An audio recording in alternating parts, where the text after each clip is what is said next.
Ethics is a discipline within philosophy that tries to find universal and objective standards that do not depend on a cultural origin.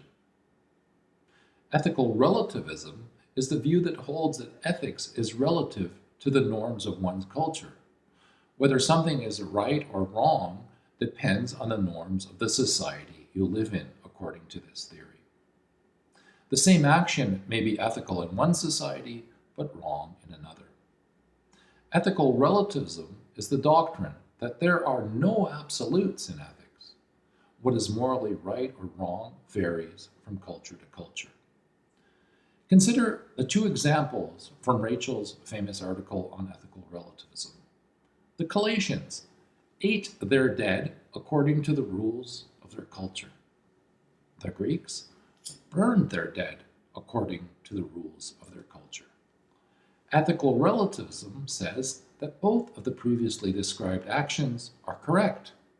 But from a philosophical point of view, these actions cannot be both correct and ethical. I think relativism is a dangerous thing. It takes abhorrent practices and then turns it into a culturally acceptable behavior. According to Rachels, cultural relativists claim the following. Different societies have different moral codes. There is no objective standard that can be used to judge one societal code better than another. The moral code of our own society has no special status. It is merely one among many. There is no universal truth in ethics. That is, there are no moral truths that hold for all peoples at all times. The moral code of a society says that an action is right, at least within that society. It is mere arrogance for us to try to judge the conduct of other peoples. We should adopt an attitude of tolerance towards the practice of other cultures. As argued by Rachels, just because people in diverse cultures believe certain actions are moral does not make them so. He believes that some practices, like slavery and anti-Semitism, are morally unacceptable. Moreover, how could we say our society has made any progress when there are no baselines? Certain laws were passed on the basis of progress and the greater good. It is believed that it is morally wrong to have children working for long hours in coal mines, and it is not hard to find sufficient reason why, in this case, the practice is unacceptable. Yet in many parts of the world, children still form a large part of the workforce. Who is to say whether this is right or wrong? Some critics of ethical relativism make the point that there are some actions that are inherently wrong or immoral. Despite cultural diversity, there are some things that are wrong. If we agree with the underlying principles and documents, such as the United Nations Declaration of Human Rights, then it is obvious that there are certain basic moral rights that should be enjoyed by all, regardless of our cultural beliefs. The question becomes, how can we distinguish between good and evil if the definitions of good and evil are merely cultural attributes? Ethics asks us to define what being good actually means. But the word good is so overused that it has lost its ethical significance. We speak of a good drink, a good car, and a good person as if the three things were comparable. The issue of ethics becomes more complicated when survival is at stake. Do any rules apply in survival situations? Is anything possible, permissible, and acceptable when our lives are in peril? When survival is at issue, are we allowed to do what it takes? And what exactly is this what it takes? Why do we think that people who do horrible things in the name of survival are justified? Is it our cultural beliefs that lead us into thinking that horrible acts are justified? Or is there some universal and objective standard that can be followed?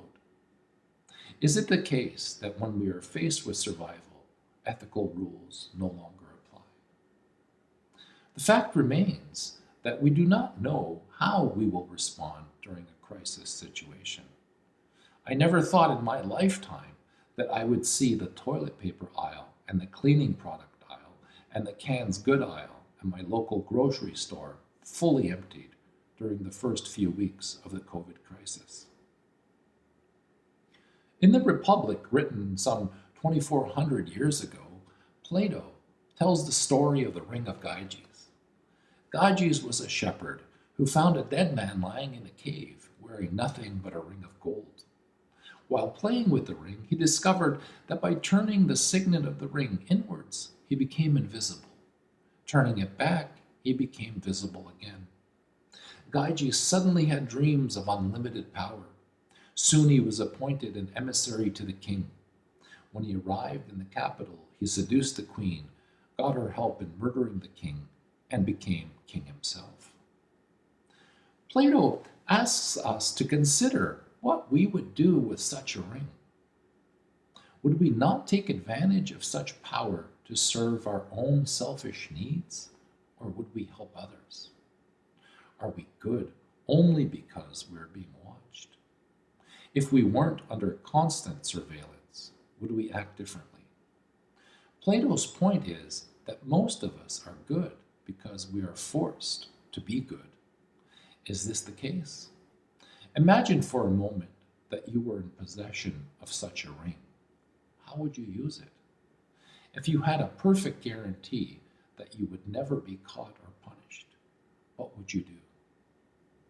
Of course, Tolkien took this idea when he wrote his masterpiece, The Lord of the Rings. It is Hollywood that created the panic myth, the looting myth, and the antisocial myth through its many apocalyptic films. Basically, people act the way they normally do. Some will panic, some will run, some will loot and be criminals, but most will be helpful and altruistic. Max Brooks, author of the Zombie Survival Guide, believes that zombie films allow us a fictional lens to see the real problems of the world. But Brooks has not understood what is at stake. A fictional lens from which to see the problems of the real world reduces real problems to fictions. We look for zombies, but fail to see the real ghouls. To be clear, zombies, vampires, werewolves, witches, and mummies are not the problem. Humans who act like monsters are the real issue. Because they look like you or me, they can only be known after their actions have been committed. We are a species that consumes others and its own in so many different ways. This is the truth that we are too horrified to look at, hear, and consider. The film The Road shows us that the real zombies are humans who act like monsters. The film also reveals what the ethics of survival looks like and what it takes to secure the good against those who have no sense of right and